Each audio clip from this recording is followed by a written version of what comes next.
Assalamualaikum. Nama saya adalah Safira Purnomo Putri, NIM 21119090, PSIKC semester 3. Anatomi fisiologi. Anatomi. Letak serta hubungan-hubungan yang terjadi pada organ badan manusia. Serta fisiologi. Manfaat serta aktivitas organ pada badan manusia pada penyakit hipertensi. Lantaran hipertensi ada hubungannya dengan kerja jantung, maka 1.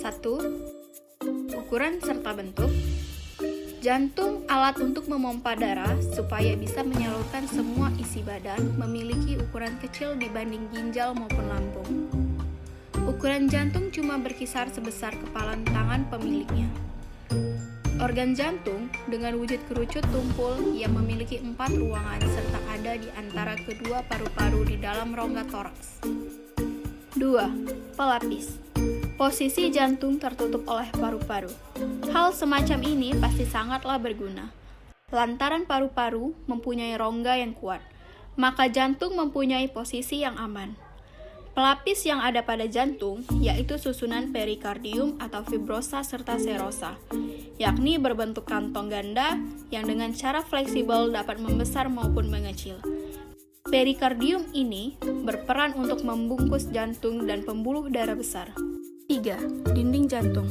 Untuk organ yang vital, jantung mempunyai 3 susunan. Pertama, epikardium.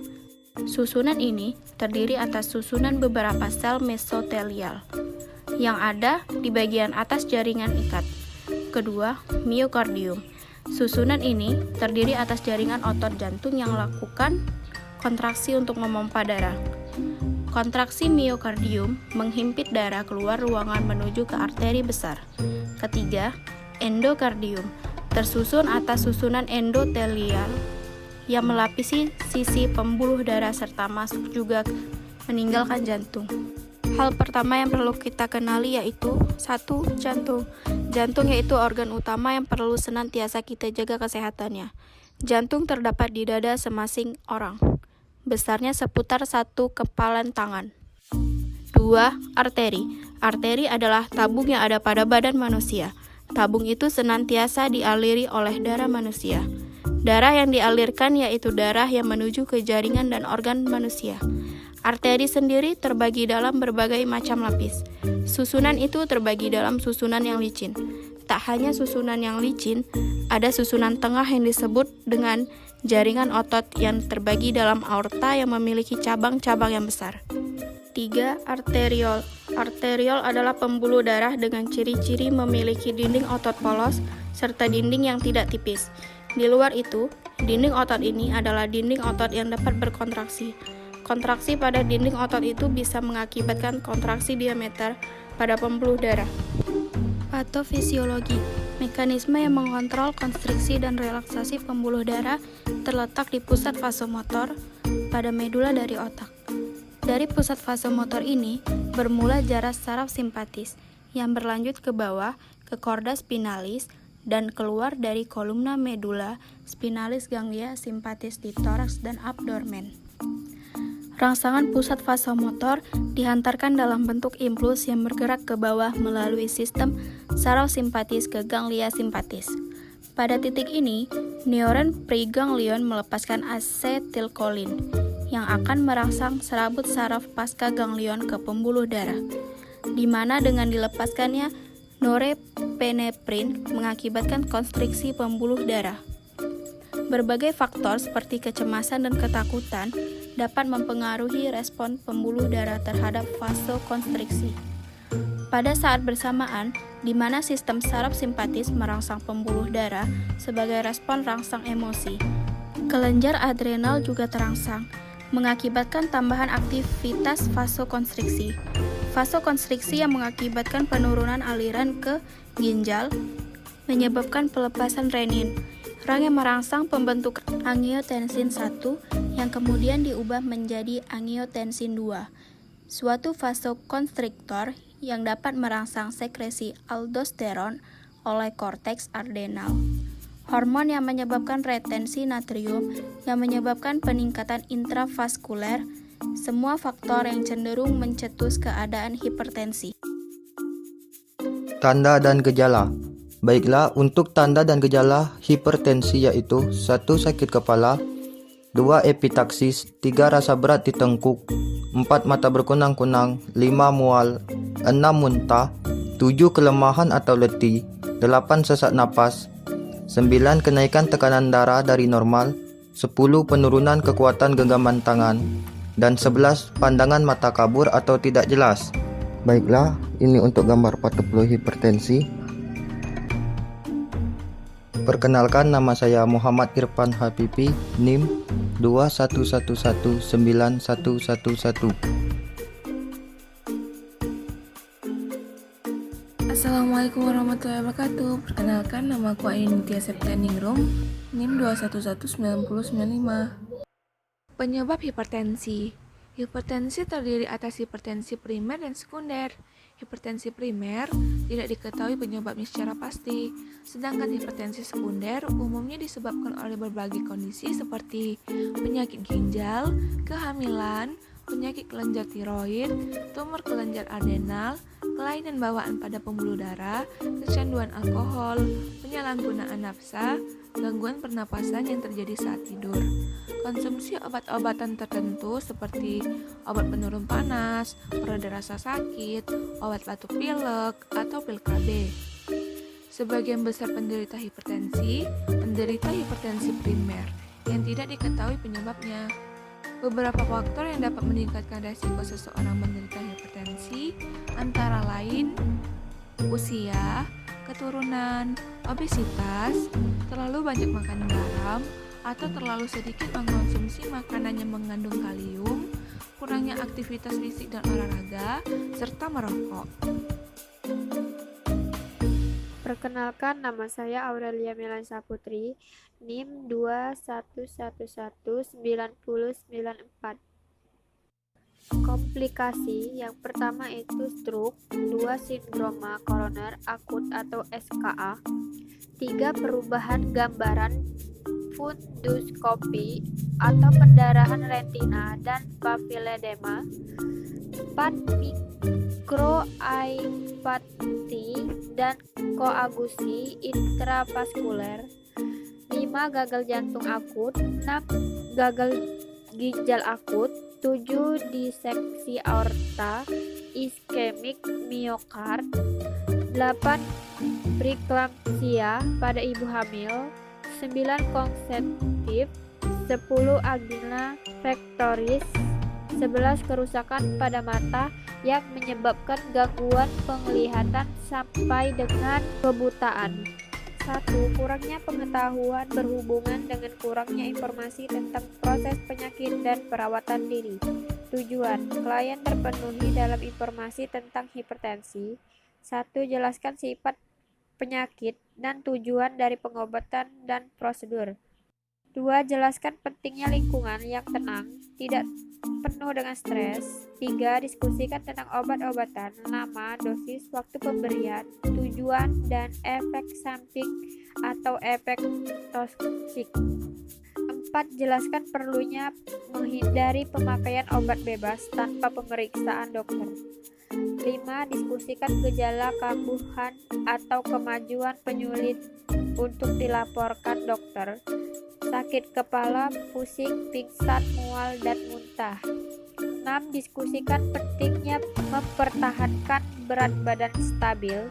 7. Diskusikan pentingnya menghindari kelelahan dan mengangkat berat. 8. Diskusikan perlunya diet rendah kalori, rendah natrium sesuai pesanan. 9. Jelaskan pentingnya mempertahankan memasukkan cairan yang tepat, jumlah yang diperolehkan, pembatasan seperti kopi yang mengandung kafein, teh serta alkohol. 10. Jelaskan perlunya menghindari konstipasi dan penahanan. Hasil yang diharapkan, pasien mengungkapkan pengetahuan dan keterampilan penata laksanaan perawatan dini, melaporkan pemakaian obat-obatan sesuai dengan pesanan. Assalamualaikum warahmatullahi wabarakatuh. Perkenalkan, saya Restiana Rasusteni, NIM 2119122. Penata laksanaan. 1. Penata laksanaan non-farmakologis atau perubahan gaya hidup. Pengurangan asupan garam serta upaya penurunan berat badan merupakan langkah awal pengobatan hipertensi. Pembatasan asupan garam sampai 60 mmol per hari berarti tidak menambahkan garam pada waktu makan. Akan sulit dilaksanakan karena akan mengurangi asupan garam secara ketat dan akan mempengaruhi kebiasaan pasien secara drastis.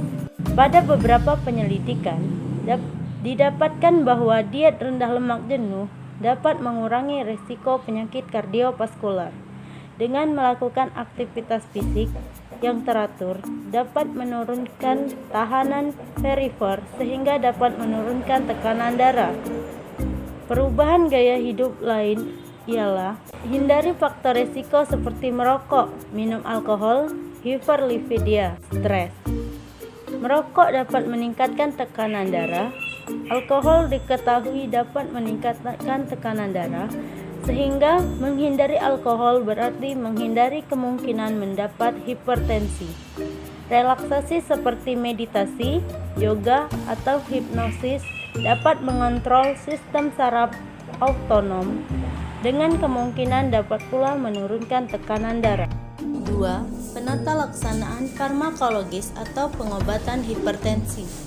Keputusan untuk memulai memberikan obat antihipertensi berdasarkan beberapa faktor seperti derajat peninggian tekanan darah, terdapatnya kerusakan organ target, dan terdapatnya manifestasi klinis penyakit kardiovaskular atau faktor risiko lain. Apabila penderita hipertensi ringan berada dalam risiko tinggi, pria perokok, atau bila tekanan darah diastoliknya menetap di atas 85 atau 95 mmHg dan sistoliknya di atas 130 sampai 139 mmHg, maka perlu dimulai terapi obat-obatan. Assalamualaikum warahmatullahi wabarakatuh. Saya Elpina Mayasari, NIM 211191101. Pemeriksaan penunjang. 1. Riwayat dan pemeriksaan fisik secara menyeluruh. 2. Pemeriksaan retina. 3. Pemeriksaan laboratorium untuk mengetahui kerusakan organ seperti ginjal dan jantung. 4. EKG untuk mengetahui hipertrofi ventrikel kiri. 5. Urinalisa untuk mengetahui protein dalam urin, darah, dan glukosa. 6. Pemeriksaan renogram, pielogram intervena, arteriogram renal, pemeriksaan fungsi ginjal terpisah, dan penentuan kadar urin. 7. Foto dada dan CT scan dada. Hai, nama saya Firna Elisa dengan NIM 2119133. Potensial perubahan berfungsi jaringan serebral, ginjal, jantung berhubungan dengan gangguan sirkulasi. Tujuannya yaitu sirkulasi tubuh tidak terganggu. Intervensinya: 1. Pertahankan tirang baring, tinggikan kepala tempat tidur. 2. Kaji tekanan darah saat masuk pada kedua lengan. Tidur, duduk dengan pemantauan tekanan arteri jika tersedia. 3. Pertahankan cairan dan obat-obatan sesuai pesanan. 4. Amati adanya hipotensi mendadak. 5. Ukur masukan dan pengeluaran. 6. Pantau elektrolit BUN, kreatinin sesuai pesanan. 7. Ambulasi sesuai kemampuan. Hindari kelelahan. Hasil yang diharapkan, pasien mendemonstrasikan perfusi jaringan yang membaik seperti ditunjukkan dengan tekanan darah dalam batas yang dapat diterima. Tidak ada keluhan sakit kepala, pusing, nilai-nilai laboratorium dalam batas normal. Haluaran urin 30 ml per menit. Tanda-tanda vital stabil. Halo, perkenalkan nama saya Windy Astarika, NIM 2119134. Diagnosa keperawatan dan intervensi. Resiko tinggi terhadap penurunan curah jantung berhubungan dengan peningkatan afterload, vasokonstriksi, iskemia miokard, hipertrofi ventrikular. Tujuan: afterload tidak meningkat, tidak terjadi vasokonstriksi, tidak terjadi iskemia miokard. Intervensi keperawatan. Yang pertama, pantau tekanan darah. Ukur pada kedua tangan, gunakan manset dan teknik yang tepat. 2. Catat keberadaan, kualitas denyutan sentral dan perifer. 3. Auskultasi, tonus jantung dan bunyi napas. 4. Amati warna kulit, kelembapan, suhu, dan masa pengisian kapiler. 5. Catat edema umum. 6. Berikan lingkungan tenang, nyaman, kurangi aktivitas. 7. Pertahankan pembatasan aktivitas seperti istirahat di tempat tidur atau kursi. 8. Bantu melakukan aktivitas perawatan diri sesuai kebutuhan. Hasil yang diharapkan adalah berpartisipasi dalam aktivitas yang menurunkan tekanan darah, mempertahankan tekanan darah dalam rentang yang dapat diterima, memperlihatkan irama dan frekuensi jantung stabil.